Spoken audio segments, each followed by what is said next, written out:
Hello and welcome. My name is Tim Cole. I'm the Director of Telehealth with the UNC Cancer Network. I do want to start off by letting our audience know that we have lost our ability to remotely mute our video sites. And we hear one site right now that we no longer hear them. But if you can check, please, and see if you can mute at the site, we would really appreciate that. Normally, if we hear any noise, we have the ability to mute your site remotely, and we have temporarily lost that ability today. So again, if you can just be quiet or make sure that you're muted at the site, we would appreciate that. It's August 23rd, 2017, and this is our medical and surgical oncology lecture. Just a few preliminaries before we get started. Let's see. If you have any questions, you can get a hold of us via email at unccn@unc.edu. You can also call us at 919-445-1000. So if something isn't working quite the way you think it should be, call us right now. We have folks in our office standing by to help you out. Poll Everywhere we'll be using, and we'll do an introduction to that in just a moment. And you can find us on the web at unccn.org. We're on Facebook, we're on Twitter, we're on YouTube, lots of places to find us. We hope that you will look for us there. All right, we are going to do a poll, an icebreaker poll at the beginning of the lecture today. The question is, which of the following is a risk factor for renal cell carcinoma? And it could be A, smoking, B, hypertension, C, obesity, D, occupational exposures, asbestos, gasoline, etc., or E, all of the above. Now, the way you do this is you can either on your computer go to polllab.com/UNCCN, and you'll see the questions and be able to answer them there. That's pretty self-explanatory once you get to the link. Another very easy way to do this, if you have a phone with the ability to text, just text to the number 22333, the letters UNCCN. So you're going to be texting to the number 22333. You'll put that in first. Then you'll go UNCCN. It will text back and say you have joined the session. At that point, you are good to go not only for this poll, but for the questions at the end of today's presentation. So we'll come back to this in just a moment. You can pick which of these answers you think is correct. Go ahead and send that in, and then we'll look at that in real time with Dr. Rose and talk about the answer to this poll. All right, we are very fortunate to have Tracy Rose, MD, with us today. Dr. Tracy Rose is an assistant professor with dual appointments in the Division of Hematology and Oncology and Department of Urology at the UNC School of Medicine in Chapel Hill. She is a 2016 recipient of the Outstanding Fellow Award from the North Carolina Oncology Association. Dr. Rose is also a 2017 selected participant in the AACR Integrated Molecular Epidemiology Workshop in Boston, Massachusetts. All right, and so, without further ado, welcome, Dr. Rose. Thank you so much for being with us today. A pleasure to be here. So let me start. Just what led to your interest in a career in oncology? Well, through my medical training, I was always very interested to get to know the oncology patients. And as an oncologist, some of these patients you see every 2 weeks for several years. So you really develop some close relationship with your patients. You get to know them very well. And also, you know, it's a time in people's lives that are very vulnerable, and so you can really help people through a hard time, and it's been just really rewarding through kind of the spectrum of oncology to help people through that. Well, we're fortunate that you chose this career, and thank you for being with us today. Let's take a look at this poll. We've got some answers coming in. Again, if you haven't answered this already, text UNCCN one time to the number 22333, and then you can answer A, B, C, D, or E. Looks like we're trending with E. Do you want to give this away yet? Sure. Okay. So that is correct. We'll go through this in the talk. But all of these are risk factors for renal cell carcinoma. You know, some of them are not as strong risk factors as other cancers. So, for example, smoking-related cancers like lung cancer is the most typical one that you think of. But actually, renal cell carcinoma is also caused somewhat by smoking, as well as hypertension, obesity, and some occupational exposure. So the right answer is all of the above. All of the above. All right. Well, looks like we've got a strong showing there. I do need to read a disclosure statement. So this activity is planned and implemented under the sole supervision of Thomas Shea, MD, the course director, in association with the Office of Continuing Professional Development, UNC CPD. Thomas Shea, MD, consults for Spectrum Pharma and receives research support from Millennium, Otsuka, GSK, BMS, Novartis, and Seattle Genetics. CPD staff have no financial relationships with commercial interests. The speaker, Tracy Rose, MD, does not have any financial relationships with commercial interests. All right, check that off the list. And with that, I'm going to go ahead and turn this over to you. So you've got the controls for the presentation and the cursor if you need that. Great. Well, it's a pleasure to be here. Today we're going to talk about renal cell carcinoma, past, present, and then future, and where we're going in this field, which has been advancing quickly and very exciting lately. So we'll go through some of the background and the current treatment, and then where we're probably going with treatment in the future. So renal cell carcinoma is not the most common cancers, but is relatively prevalent. We have about over 60,000 new cases diagnosed each year. As you can see, it's more common in men than in women, about a 2-to-1 ratio, and is the 6th most common cause of cancer in men and 10th in women. You can see that most renal cell carcinoma or kidney cancers are diagnosed in the localized stage, so it's confined to the kidney at the time of diagnosis in about 60 to 70% of cases. But there are a sizable minority of patients, around 15%, that are diagnosed with distant metastatic disease. And you can see that it is a little bit more common for Black patients to be diagnosed with localized disease than white patients. You can also see that for those diagnosed with localized disease, the 5-year survival rates are quite good. So over 90% of people that are diagnosed with localized renal cell carcinoma are alive at 5 years. These numbers are drastically different for patients that are diagnosed with distant metastatic disease, and you can see that in the most recent data that we have that has 5-year survival, we still have pretty dismal survival rates for patients that are diagnosed with distant metastatic disease, somewhere around 10% or 11% overall of patients. And you can see that there is also a racial disparity in survival at 5 years for patients diagnosed across stages of disease. It's a little bit more subtle in the localized disease because those patients all tend to do well, but you can see that the 5-year survival for Black patients with distant metastatic disease is only 8%. These are the known risk factors for renal cell carcinoma. Like I said before, it's a little bit less strong of smoking as a risk factor for RCC, but still is more likely to develop in patients that are smokers compared to non-smokers. In addition, high blood pressure and obesity are more common in patients with RCC, and this is actually a dose-response relationship. So as people's blood pressure gets higher and higher, their chance of developing renal cell carcinoma actually also goes up, similarly with BMI and obesity.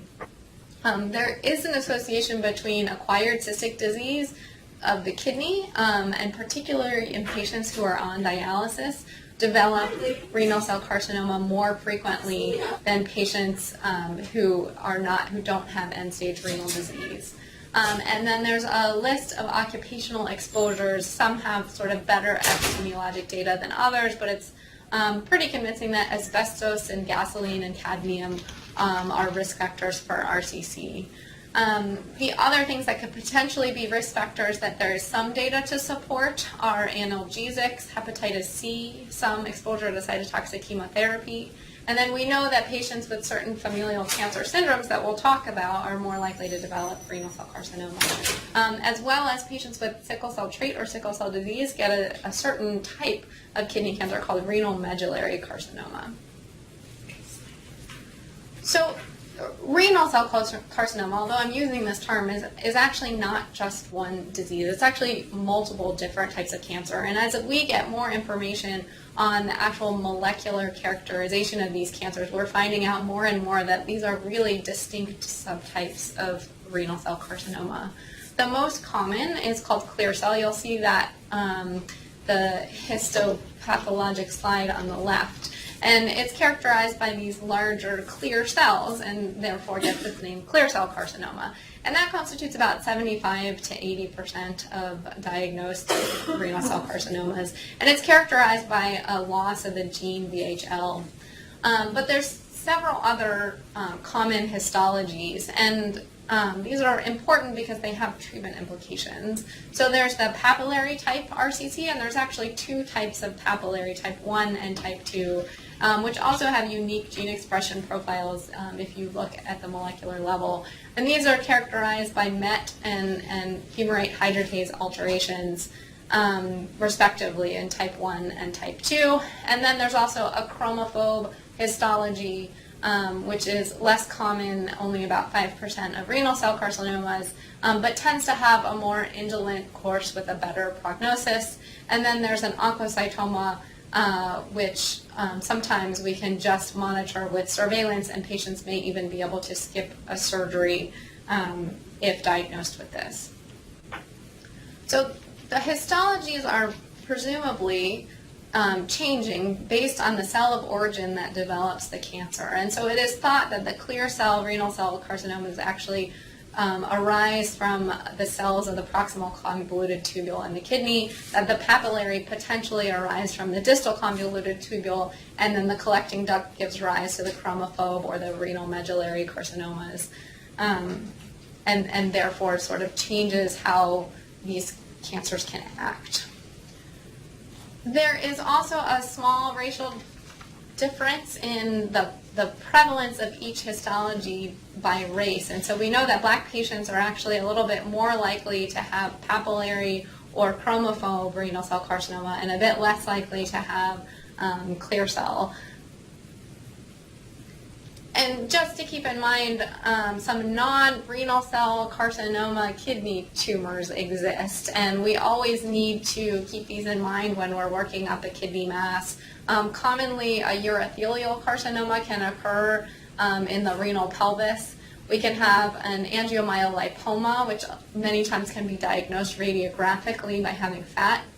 Renal medullary carcinoma, which we talked about. Pediatric tumors like Wilms tumor can occur in the kidney. There's a translocation carcinoma, which is a gene fusion in TFB3 gene. There's small cells, lymphomas, and sarcomas. All of these things can also occur in the kidney, but we don't consider renal cell carcinomas.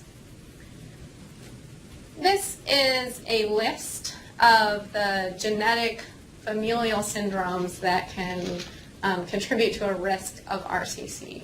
So not all patients that have these syndromes do develop RCC, but a lot of them do, and there are certain surveillance protocols that we put patients on who have a known syndrome. So the first is the one that we hear about most. It's called von HippelLindau disease. It's caused by a hereditary germline mutation in the VHL gene, and it's associated with clear cell renal cell carcinoma. All of these syndromes tend to be autosomal dominant, and we'll talk a little bit more. I'll show you some pictures of some von HippelLindau patients or their pathology. And then the rest of the list are a little less common, but something definitely to think about if you see a young patient or a patient that has a strong family history of renal cell carcinomas or other kidney tumors. So the next is called hereditary leiomyomatosis and RCC syndrome. We commonly call it HLRCC because it's a mouthful, but it's associated with a mutation in the fumarate hydratase gene, and causes a papillary type 2 renal cell carcinoma. So these tend to be more aggressive tumors, also inherited in an autosomal dominant fashion, and patients also get uterine leiomyomas or fibroids. So important if you see a patient with papillary type 2 renal cell carcinoma to ask them if they've got any fibroids themselves or a family history of their mom or sisters having fibroids. That might lead you to consider this underlying syndrome. People also get cutaneous lesions, so another thing that you could ask. The next syndrome is called Birt-Hogg-Dubé. It's related to a mutation in the FLCN gene, and it's sort of variable which type of renal cell carcinoma it's associated with, but can be associated with the chromophobe or oncocytic type. Also autosomal dominant and can be associated with skin manifestations or pulmonary cysts. Then there's the hereditary papillary renal syndrome, which is associated with papillary type 1 RCC. This is pretty rare, also autosomal dominant and associated with a MET mutation. And then there's the tuberous sclerosis complex, which can cause angiomyolipomas and is related to mutations in TSC1 and TSC2 in the mTOR pathway. So these are some pictures from a paper looking at von HippelLindau's disease. So you can see A in the upper left shows your two kidneys, kind of the white structures on the bottom of the screen there, and you can see that this patient has multiple lesions in both kidneys, which is very characteristic of someone with von HippelLindau disease. And then in gross pathology on B, you can also see sort of multiple tumors within the gross kidney that was resected. And panel C just shows the typical clear cell histology that we expect to see for someone with von HippelLindau disease. So it's a familial cancer syndrome. It's caused by the germline mutation in VHL, which is located on chromosome 3. And typically people will have the inherited mutation and then will get a second inactivation or deletion of the VHL gene, which then can cause the cancer. In addition, it can cause a few other systemic changes, most commonly retinal and central nervous system hemangioblastomas. People can get pheochromocytomas or neuroendocrine tumors, pancreatic cysts, endolymphatic sac tumors, and epididymal and broad ligament cystadenomas. So these patients have sort of a strict surveillance protocol looking at some of these things and screening them for renal cell carcinoma if we know that they have the syndrome. This is a slide that is actually a little outdated, even though it was published only 4 years ago. But it goes through sort of the FDA approved agents that were available in 2013, but is a good depiction of the VHL HIF pathway. And so in normal conditions, VHL, the protein, is in charge of targeting this molecule called HIF for degradation. In hypoxic conditions, when the cells don't have enough oxygen, then this targeting doesn't happen. HIF does not get degraded and instead has many downstream effects, increasing molecules like VEGF, which then increases angiogenesis and increases the blood supply to the cells to increase oxygen delivery. In clear cell renal cell carcinoma, when VHL is mutated or inactivated, then you get HIF accumulation and increase in these pathways and increased blood supply to the tumor, which leads to cell growth. It also leads to renal cell carcinomas tending to be pretty vascular tumors, and that's characteristic of their appearance on scans and also sort of how they act clinically. So in addition to VHL, which is inactivated in about 90% of clear cell renal cell carcinomas, there's also a few other genes that you'll hear about on chromosome 3p that also can be lost and can contribute to the pathogenesis of renal cell carcinoma development. These include PBRM1, SETD2, and BAP1, and they're associated with either better or worse prognosis depending on the gene, and they are all involved in sort of chromatin remodeling, or how DNA is stored and packed and accessed. So renal cell carcinoma, if you read a textbook, they will say that it presents as the classic triad of flank pain, hematuria, and a palpable abdominal mass. it is rare that we see a patient that has this perfect classic triad all at the same time. More likely they have one or two, but not infrequently they have none of these symptoms and instead have something more like weight loss or feeling bloated or some swelling somewhere. Other things that are commonly seen in new diagnosis patients are a scrotal varicocele, lower extremity edema due to venous blockage, and ascites.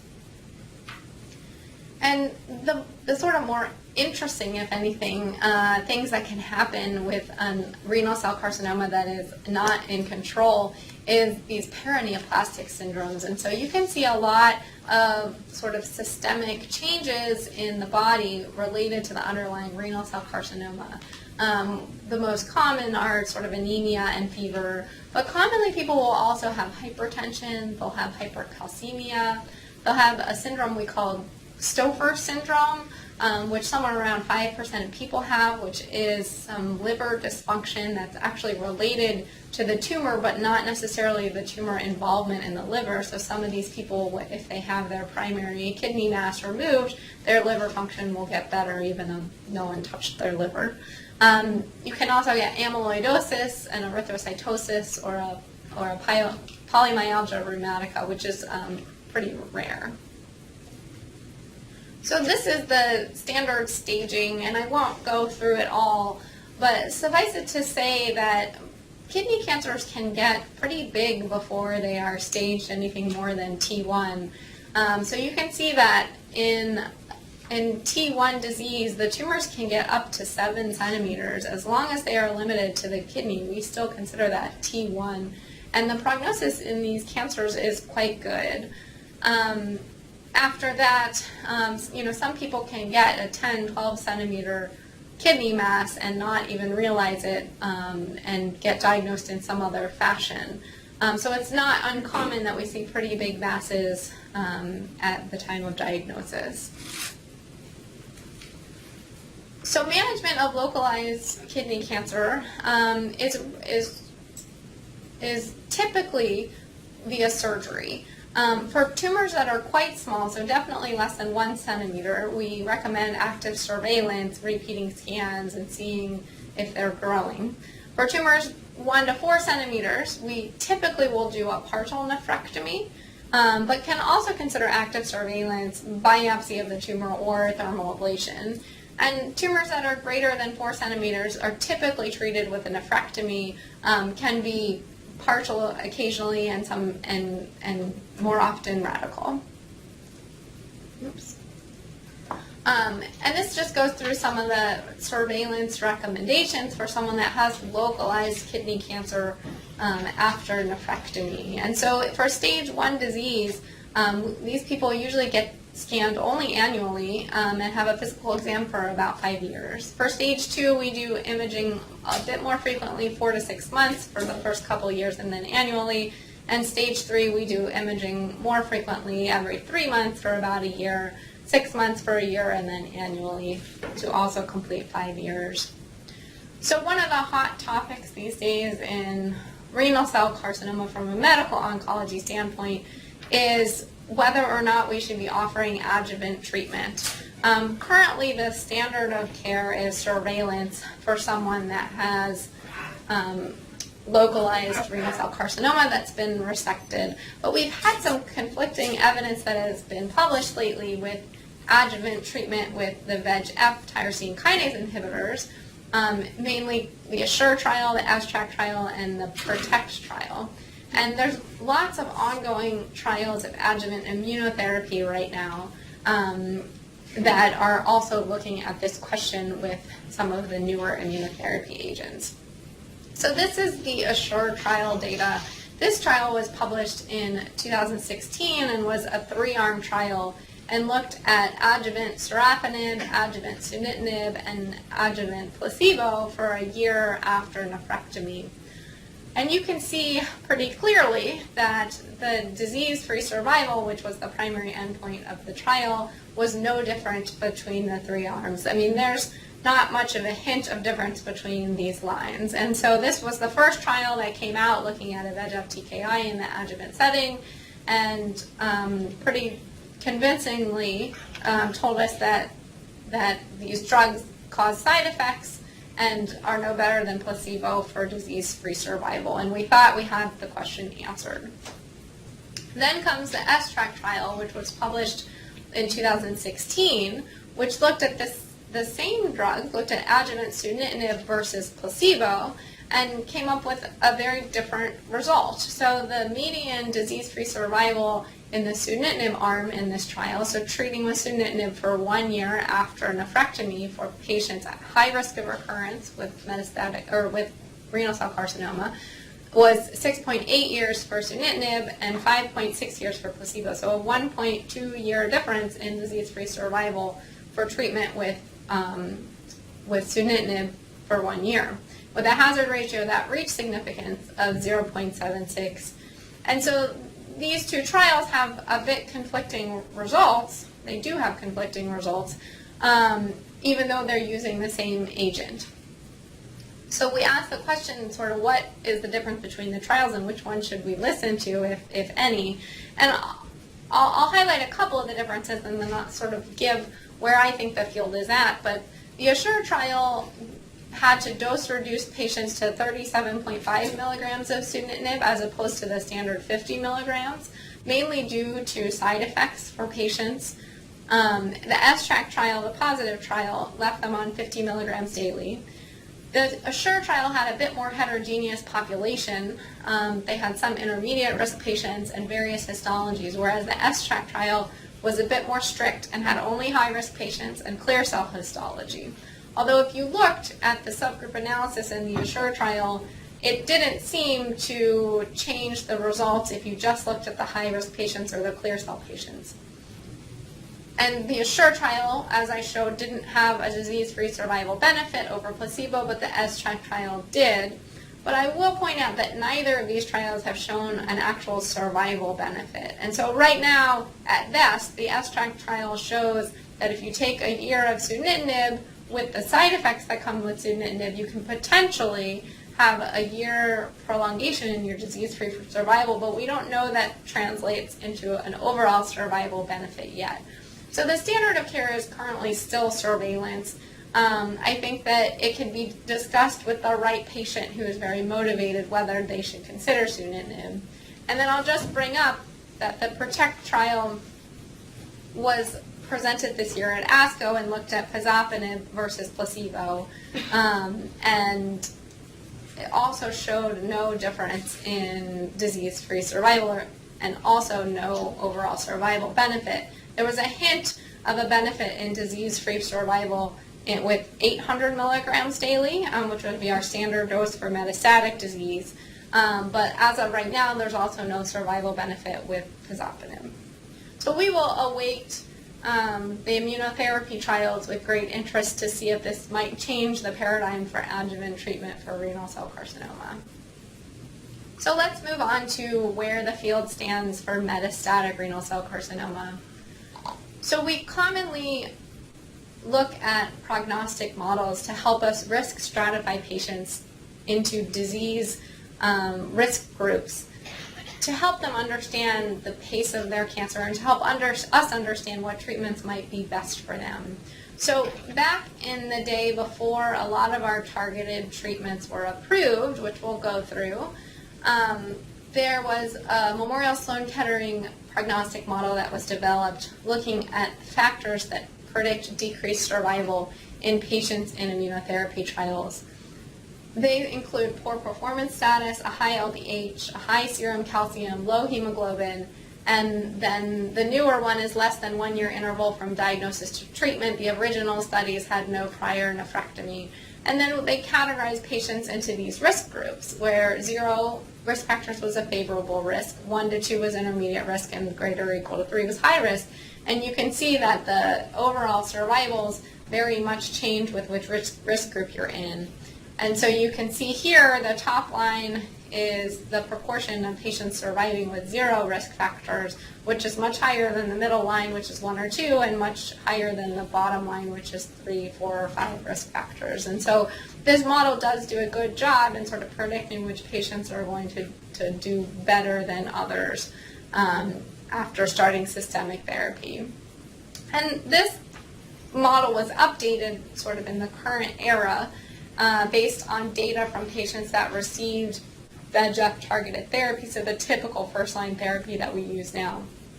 We call these criteria IMDC criteria, or standing for the International Metastatic RCC Database, but also colloquially call them the HENG criteria based on one of the author on the trials.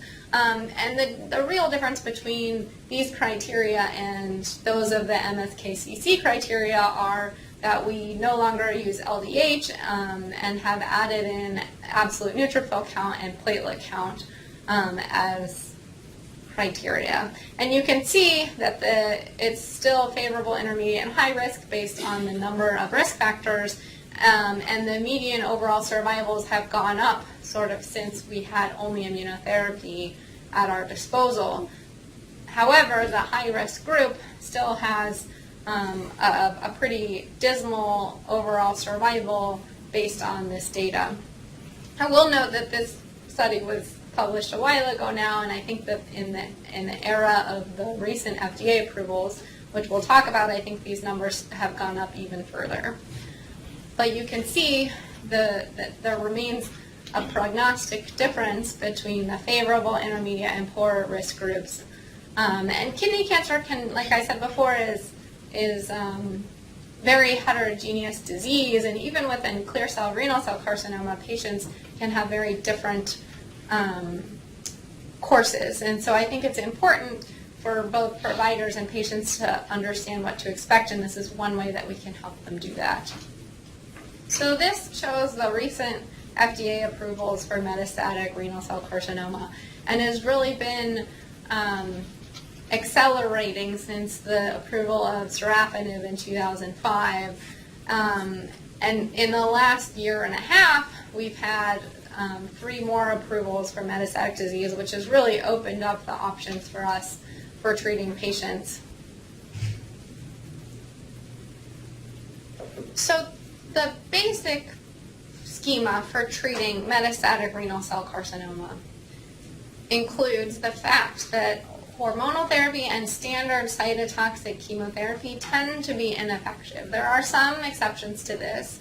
A rare type of renal cell carcinoma called collecting duct carcinoma, it does tend to be more responsive to cytotoxic chemotherapy, but in general, we don't use standard chemotherapy for renal cell carcinoma.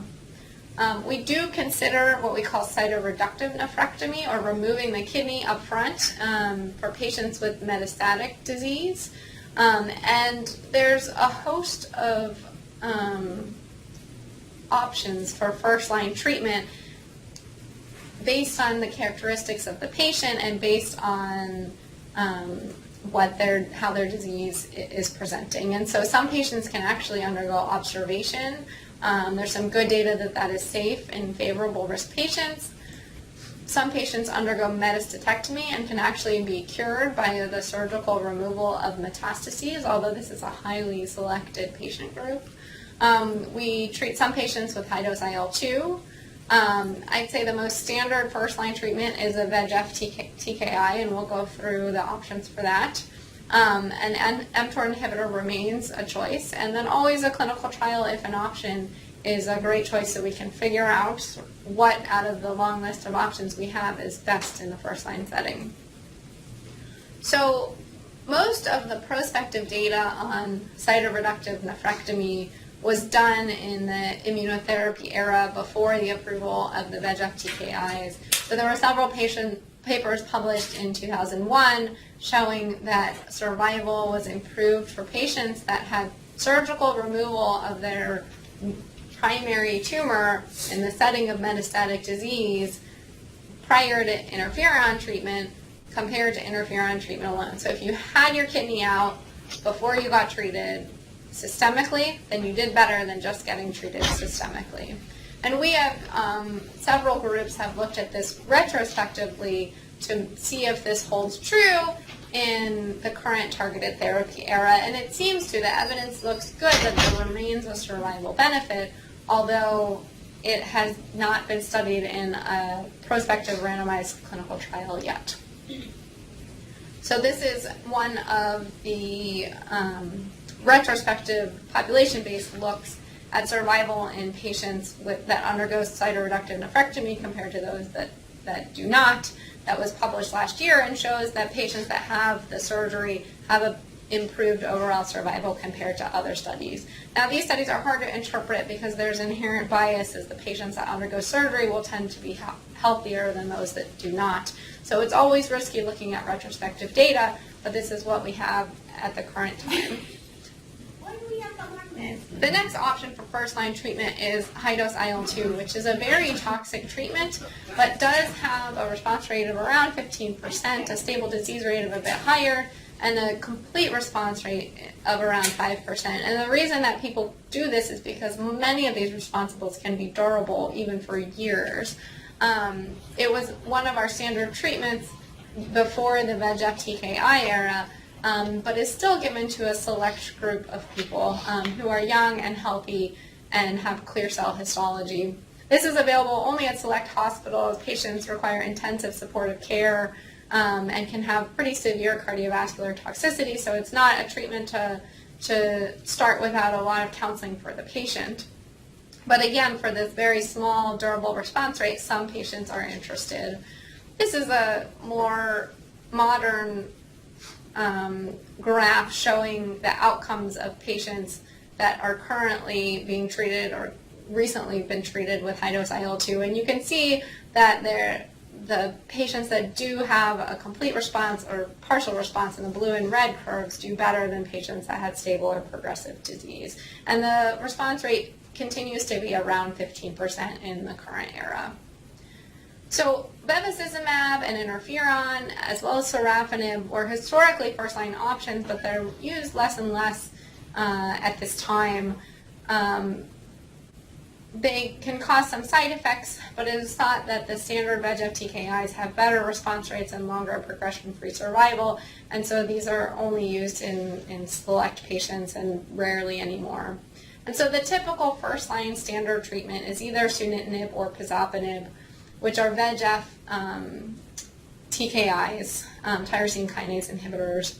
And this is the study that looked at sunitinib versus interferon alpha that got approval for sunitinib, where the primary endpoint was progression-free survival and occurred in patients with clear cell histology. You can see that sunitinib had a statistically longer progression-free survival compared to interferon alpha of about 11 months.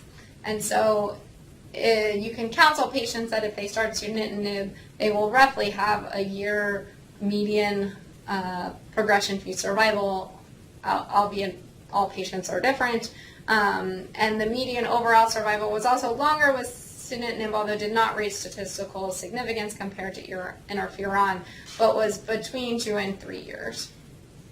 So it is FDA approved to be given daily, 4 weeks on, 2 weeks off at 50 milligrams, although some sites and providers give it 2 weeks on, 1 week off, and there's actually lots of ongoing studies looking at tolerability with these two different dosing regimens.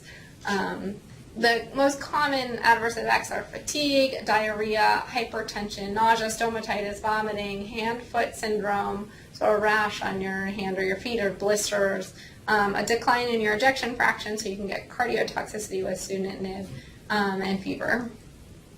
And then this is the sort of parallel trial of pazopanib, was run in a very similar patient population of clear cell histology. Pazopanib was given 800 milligrams daily, and that's continuous with an endpoint of progression-free survival. And you can see the median progression-free survival with pazopanib was about 9 months, placebo was about 4 months, and that difference was significant. Also improved the response rate, and the median overall survival was a little bit longer with pazopanib, but did not, again, reach statistical significance. And that's thought to be because a lot of the patients that had placebo and then progressed then got put on pazopanib, so harder to see a survival benefit if you have crossover. And then came the COMPARES trial. So this trial compared pazopanib to sunitinib. So we are fortunate in renal cell carcinoma that we actually have a randomized trial comparing our two options for first-line treatment, and showed that pazopanib was not inferior to sunitinib and that the patient-reported outcomes, so side effects, actually favored pazopanib. And so for someone with no risk factors to select one group of side effects over the other, many providers choose pazopanib due to the more tolerable side effect profile. You can have worsening liver function hepatotoxicity with pazopanib, and patients also more commonly get changes to their hair color or loss of hair. But other than that, it tends to be better tolerated than sunitinib, which can cause fatigue, hand-foot syndrome, myelosuppression, stomatitis, hypothyroidism, peripheral edema, and changes in your electrolytes. And so this is the outcomes of progression-free survival with pazopanib and sunitinib, which looks about the same. The other first-line option that we talk about for poor risk patients is Temsirolimus, which is an mTOR inhibitor. And this trial compared Temsirolimus to interferon versus the combination in patients with poor risk. So at least 3 predictors of poor prognosis based on those criteria that we talked about before. And you can see that Temsirolimus improved survival compared to interferon with a difference of about 3.5 months of 10 versus 7 months. And so this is an option for patients with poor risk or CC. It is a little bit, mechanism action is a little bit different than the VEGF TKIs, and it is also given IV, which is a difference. Those other drugs are given orally. It's given weekly, and adverse effects include hyperglycemia, hyperlipidemia, high cholesterol, rash, edema, and stomatitis. These do tend to be a little bit better tolerated than the VEGF TKIs, so it is sometimes a good option for our poor risk patients that have a limited performance status. And one thing to know about this drug and all mTOR inhibitors, including Everolimus, is that it can cause a pneumonitis, which is a class effect. So if you get it with one mTOR inhibitor, you might get it with the other, but can cause inflammation in your lungs, often involving multiple lobes and looking like a ground glass opacity on your scans. Median onset is 8 to 12 weeks. Sometimes this improves with just holding treatment, sometimes requires steroids. And then I will just mention the Cabo-Sun trial, which was published almost a year ago now, which was a first-line phase 2 trial comparing cabozantinib to sunitinib, also in clear cell patients with intermediate or poor risk, and compared standard dosing cabozantinib, which is a newer drug that targets MET, VEGF, and AXL, compared with sunitinib, which is a standard VEGF TKI.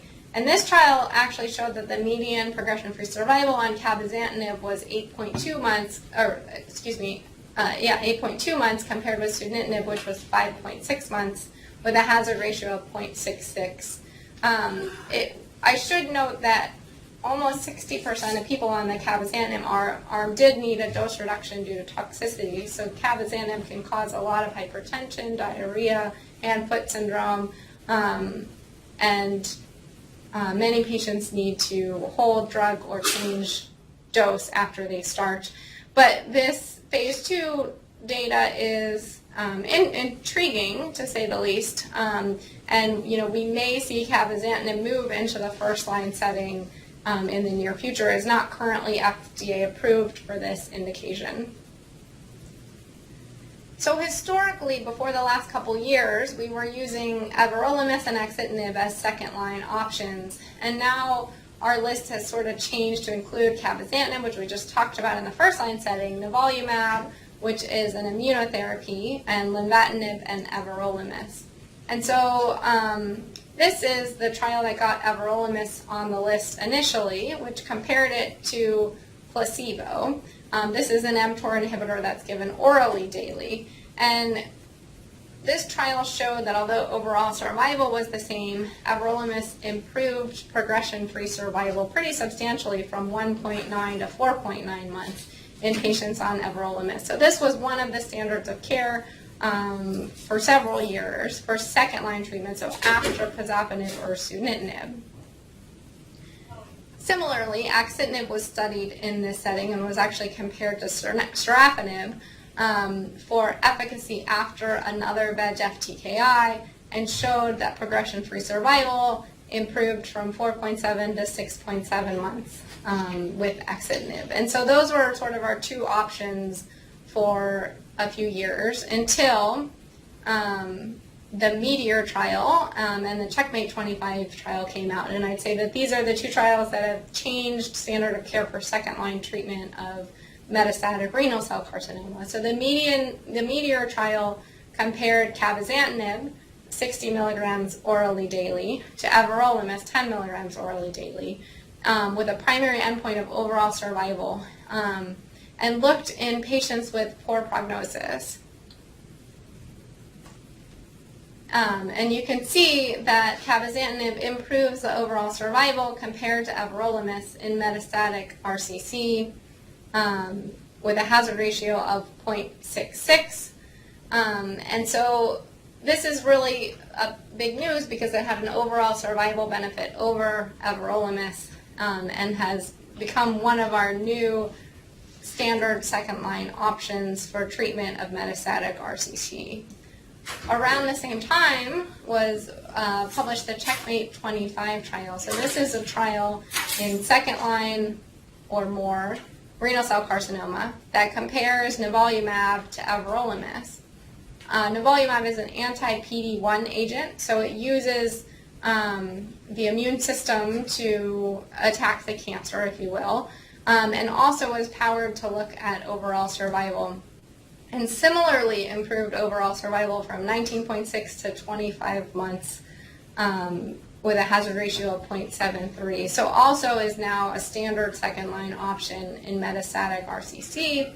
And the thing that is worth highlighting that makes this trial a little bit different than the Meteor trial is that the grade 3 to 4 adverse events for nivolumab were around 19%, which is a lot less than many of the other agents that we use for metastatic RCC.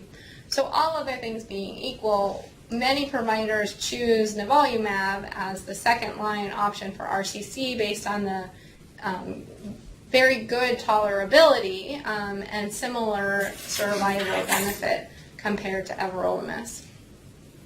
The last second-line option that I'll talk about is the combination lenvatinib and Everolimus, which was studied in a 3-arm trial of lenvatinib versus Everolimus versus the combination.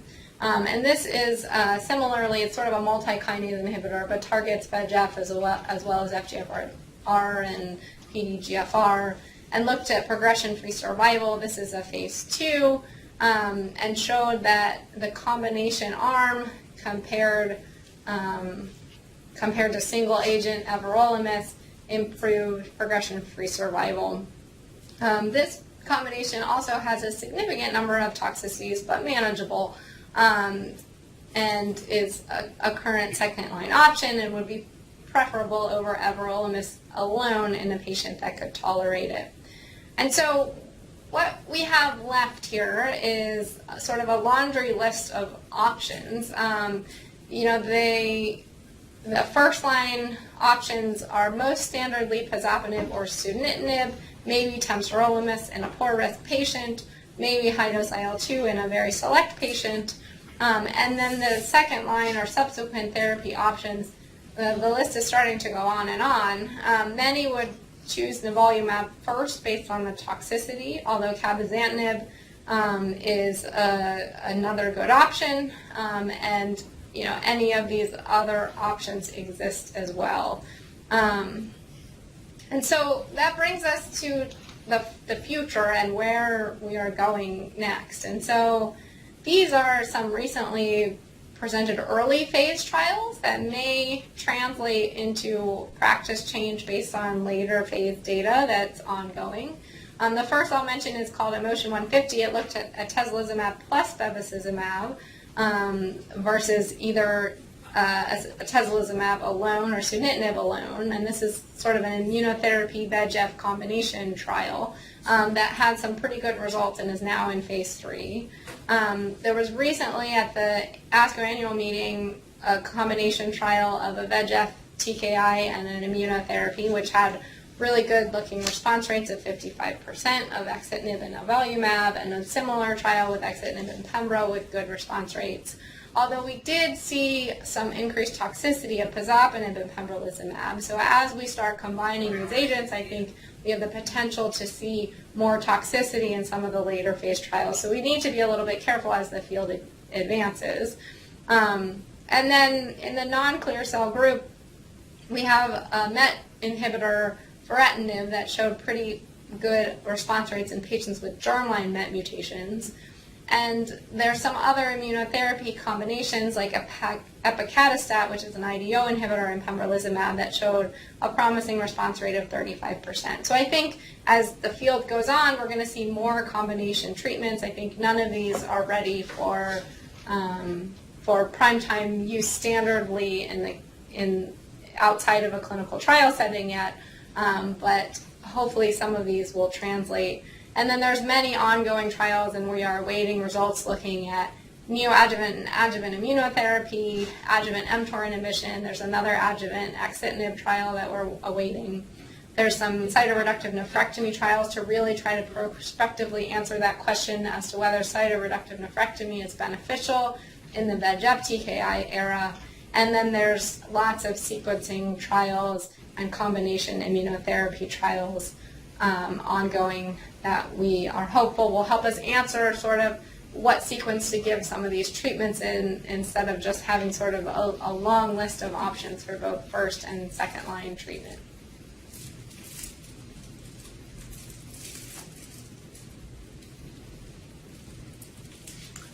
Right, thank you so much. We want to go to questions in just a moment. So I just want to remind all of our viewers that we have Poll Everywhere set up, so you can either go to pollev.com/UNCCN and you can submit your questions there. If you already went ahead and did the 22333 with the UNCCN at the beginning, you can just start texting in questions. We'll see them up here and we'll take those questions as they come in. That's really the easiest thing to do. So if you've already done that and joined for the initial poll, then you're set. If you haven't done that, text to the number 22333, the letters UNCCN. You only need to do that once today, and then you can go ahead. You'll be joined, and you can go ahead and start with questions. So I have a few to get started, and I really hope that our listeners will go ahead and share some of their questions as well. So you mentioned that for non-metastatic RCC, you're looking at primarily surveillance and then looking at those different risk factors. Is there much evidence that if a patient is under surveillance and eliminates some of those risk factors, that can have an impact? And if so, amongst the different risk factors, do we know what kinds of impacts can be made after diagnosis, but prior to any metastatic involvement? Okay, so it's an excellent question. So I'm not aware of any strong evidence that says that you can sort of decrease your chance your cancer comes back after diagnosis by getting better control of your blood pressure or decreasing exposure to some of these environmental agents. However, you do mention that these prognostic models, and one of the things that's always in our prognostic models is sort of performance status and fitness, and so I think that we encourage all of our patients after a surgery and with a cancer diagnosis to eat right, stay in shape, and that will, if their cancer does come back, increase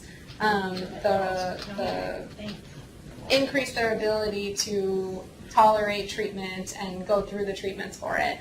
There's also pretty good data across most cancers that stopping smoking improves your survival overall, and whether that's a true cancer recurrence thing in the case of renal cell, I think it's more of a true overall health thing, but I think that would always be on the list. Okay, thank you. You mentioned some of the potential benefits of removal of a kidney. Is it typically a single kidney that's involved? Or to what extent do you see a single kidney involved versus both kidneys, and if so, what's the level of involvement? in both?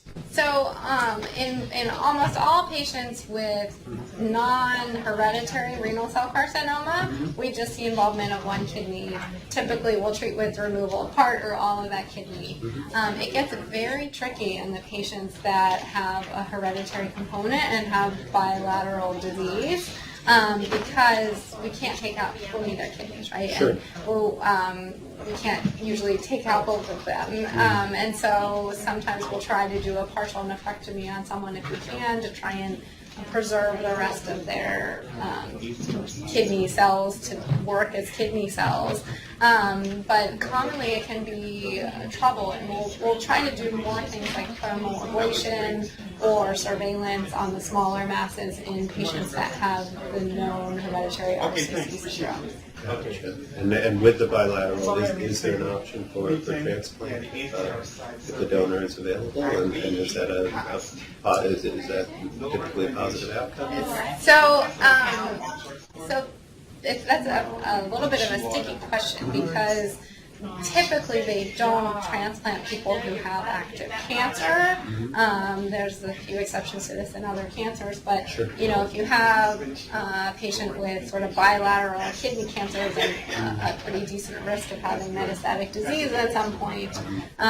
You know, should that person really get the donor kidney that's available as opposed to another patient that doesn't have that. And so there's lots of rules, and I actually don't even know them all, but of sort of transplant eligibility and who gets priority. And in a lot of the cases, they will wait and have someone be on dialysis for a few years to make sure their cancer doesn't come back and then consider transplant later. So it's not something that we take lightly to sort of just take all the cancer out. Absolutely. All right. Thank you. We have a question coming in. Do you see genetic testing increasing in the treatment of RCC? I do. I think as we learn more and more about some of the germline variants that can contribute, I think that we will probably do more genetic testing. I mean, I still think it's very much the minority of patients that have VHL syndrome. I think that as we go on, sort of somatic genetic testing is clearly going to play a role.